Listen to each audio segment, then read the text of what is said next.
Hello everyone, my name is Kate Marshall. The name of my channel is called Inked Paper Art, and today is day 126 of 365 days of junk journal ideas. It is also Book Page Tuesday here on my channel, so we are going to make a project using book pages. I have a big stack of rag paper book pages. I also have a stack of mostly like the marbled end pages and things like that. There's some extra like title pages or some little extras that I found in some books I took apart. So that's what this stack is over here primarily. Let's go ahead and talk about this stack, and we'll embellish with this stack later on here. Okay, so we'll slide that one out of the way. First things first, what you're going to want for today's project. You're going to want book page. You don't have to use rag paper. You can use any type of book page. You actually can use any type of paper. It doesn't even have to be book page. You're also going to want a large glue stick. And I say large because you'll be covering an entire book page. So a large size like this one, this is the 1.4 ounce size Uhu glue stick. That's what you're going to need. Super simple project. You're also going to want some large size lace. So some wider lace. You can use the lace this way or turn it sideways. But some of the wider laces, definitely what we're looking for today's project. This is actually a very large piece. And so we're going to make pockets out of book page and lace. So it's not pure book page, but it's basically a book page project. So before we get started, we're going to cover up our work surface because we're going to glue, over the edge of a page. So I'm just going to take 2 book pages from the same book. If you don't have 2 from the same book, find 2 that are the same size. Or you don't even really have to use 2 book pages. You could use a book page on the front and like offcut paper or scrap like printer paper on the back side of it. You won't see the back side of the pocket once we make it, but I think it's easier for me. Like, if we're using regular book pages, a lot of times they come out of the book as a folio. If I can find a folio, they come out of the book as a folio. And a folio is where the 2 pages are connected still here in the center. This is a poor example because it's torn. But anyway, a folio, when your book page comes out of the book like this, where 2 pages are connected in the middle, is my favorite way of making this project. However, we can make it out of anything. So we're going to make it out of 2 that have been cut out of a book page, just like this. And so basically, if you have 2 book pages, same size, you're going to take a glue stick and glue the entire surface of one of the book pages. And then you're going to put the other book page on top and seal this. This is my favorite way of making book page cardstock as well. So if you do this, you can thicken up your book page and make it much more sturdy like cardstock. So if you like the idea of antique rag paper book page cardstock, that's a good project for it. So this one is printed a little crooked. I'm not going to let it bother me. I'm just going to keep going with this project. So there's that. Lining them up right on top of each other. And then you're just going to take your hand and smooth that out. Make sure that everything is, connecting with the glue. There's no air bubbles in there.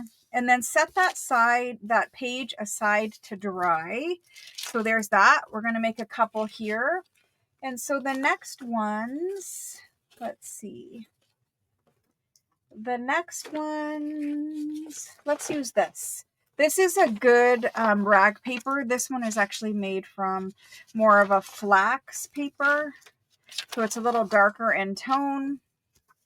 And we're going to take that and glue that. So same thing, you want 2. Whatever you decide to use, 2, or you're going to back this project with a piece of scrap paper. So if you don't want to use your rag paper book page, just use some type of scrap paper in the back. And just continue to glue. And you want to make sure that when you're gluing 2 things together, whatever project you're working on, when you're gluing 2 things together, you need the glue to get everywhere. You can't have any spots where there isn't enough glue, or you will be making an air bubble. And an air bubble inside of things like this means that you're going to have a ripple that you're not going to be able to get rid of. So there we go. There's that one. Let's make just a couple more because it goes pretty quick after this step. If I don't glue it down. There we go. And then we've got one more here. What is this? This is just a lovely French math book or something like that. Let's use that. I love all the aging around this one's border. That's going to be nice. Okay, so gluing it down. Let's glue over here again. So there's that. So the point of gluing two together is just to make it thick and sturdy, because sometimes the rag paper pages, all book pages in general, sometimes they're not as sturdy as you would need to make a pocket out of. So by gluing two together, you're just making it extra sturdy and thick. The glue acts as a whole nother layer in there. So there's that. I want to make sure I got it on the edges good. And then we'll add our book page right over the top.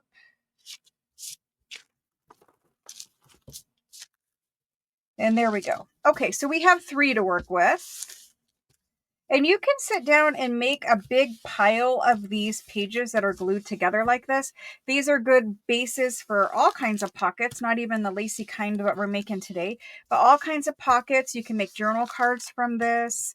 It's just a nice way of just sitting down and you're making something and just putting it in a to-do box to finish off later too. Okay, so that's that. Let me pick up that glue. From there, you're going to make sure that your pockets are the size that you want for your page.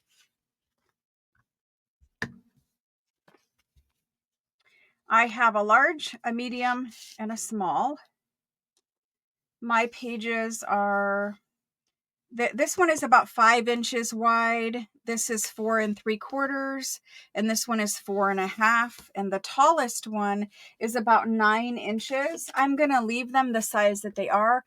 All of these will fit in a journal for me, so I'm not going to size mine. But if you have larger pages, you might need to size your pages to fit into your journal. So just keep that in mind. Make yours to fit your journal. And so the next step is lace. And we're going to take lace and you're going to decide, which lace you like, which side you want, whatever. And you're going to think about adding lace as a pocket on the front of your book page. And so the base of the pocket is the doubled up book page. The lace on the front, we're going to cut or sew or all of the above to make into a pocket on the front side of this book page. So for instance, if this was a little journal card, it would go down inside of the lace and that would be your pocket on the base of the book page. Okay, so from here, I really like this lace and I'm just going to find whatever one I think fits the best with it. I really like it on this one, so I'm going to use it on that one. Now you can just leave it, just a square flat piece of lace like this. And you could glue it on or sew it on. I'm going to sew mine on. So I will pause the video and take them across the hall to the sewing machine, and then I'll come back and show you them finished. But you could sew it on just flat like this. You could cut the top at an angle. My preference is to sew the left side a straight, straight line.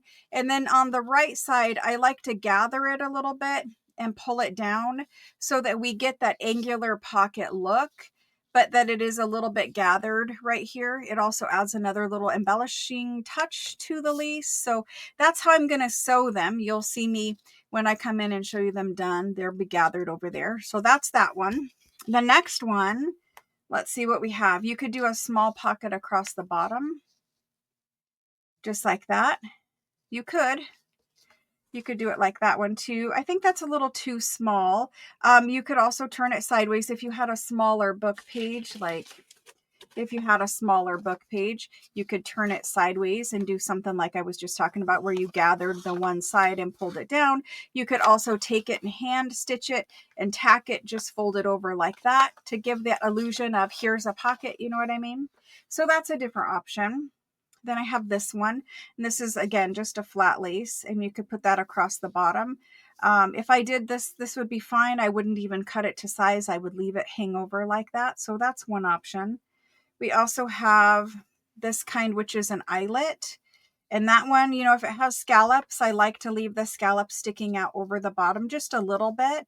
Not a ton, but a little. Just like I left on this one, I leave the edge peeking out over the side, and I will leave this peeking out over that side, just so you can see the lace a little better. So again, if I was to do this one, I would do the straight stitch down this side, and then I might tack this one back like this and make it like a pocket, or I would gather it once it's sewn on there, gather it up and just stitch it right there so that there is that angle. Okay, so then let's leave that one there. That's kind of nice. You could layer up your laces if you wanted. I'm not sure that these are the two I would do, but you could definitely layer up laces on there. This one, let's talk about using this big piece. So this is a big piece and it's just a scrap. And this is my favorite one for using to make big book page projects out of, book page pockets, because it is more sheer and you can see the book page through it. I really like this one. So this is obviously too long, too tall for our project. I'm going to cut some and then I will make it a little bit smaller. So I'm just going to rough cut it. There we go. And then from there, I'm going to take it and just size it a little smaller. I'm going to take it here and just kind of come over like that. Now, this is actually the front side of my lace. So now I have that angle started and I could just sew it straight on like this and it would be an awesome book page pocket. However, I still probably will gather it a little bit here. And I will also try to fray that top edge up there. If you look at this side, it does fray quite nice. So I will try to fray it and then I'll sew that on. So those are a couple little quick ideas. I will go finish them across the hall and I will be back here. In your time, it'll just be a millisecond, but I'll be back here to show you them when they're done here in just a second. Okay, so I've taken them all to the sewing machine and I have sewn my lace over top of my book page. This is the first one that I did. You can see where I've gathered it up right there on the side so that there is a little bit of a ruffle. It's got enough room to where you can get your hand down inside of there. If you can get your hand in there, there's probably enough room to get a tag. So I left this little bit over here to the side. At the bottom down here, I did do a zigzag. You don't need to. I did it because I do want to add additional lace down to the bottom because my ruffly bit, my edge is off to the side here. I want to add additional lace down here. So I just figured it would help that lace hang on to it. So there's that one. Then here's the second one. The second one is very simple. It has the little gather. Again, you know, I can fully get my hand in there. So that's all good there. It's got the little gather here, although this one, because it's cotton eyelet, it does need me to wrinkle it a little bit right here, but it'll be fine once I'm done. And then this is the last one. This one did get a little crooked down here. I'm not going to worry about it. If I do get a little too crooked, there's always an easy fix of adding lace over the top and then you're all good. And I did a tiny little gather here because I did need to do some fraying up here at the top that hasn't happened yet. But anyway, again, you can get your hand in there. So that's my pocket idea from Book Pages today. I did a large, a medium, and a small. I hope you guys enjoy the project. Sit down, make some book page cardstock, which this, after it's dry, because it's still a little wet right now, after it's dry, it does thicken up quite nicely. This one's a lot more dry. And then this one is super thick. It's still a little soft in there where the wet glue is and the moisture. But anyway, I hope you give it a try. These could be made into floating pockets if you made them out of double book page like I have, so that you just have book page on the back. If you did a scrap piece of paper or something like that, you would just glue it down. I don't have a journal page in here to show you how this would work, but you guys can imagine it's just a journal, a pocket in a journal. You can put it anywhere. I hope you enjoyed the video. I will see you guys again later. Thanks so much for watching. Bye.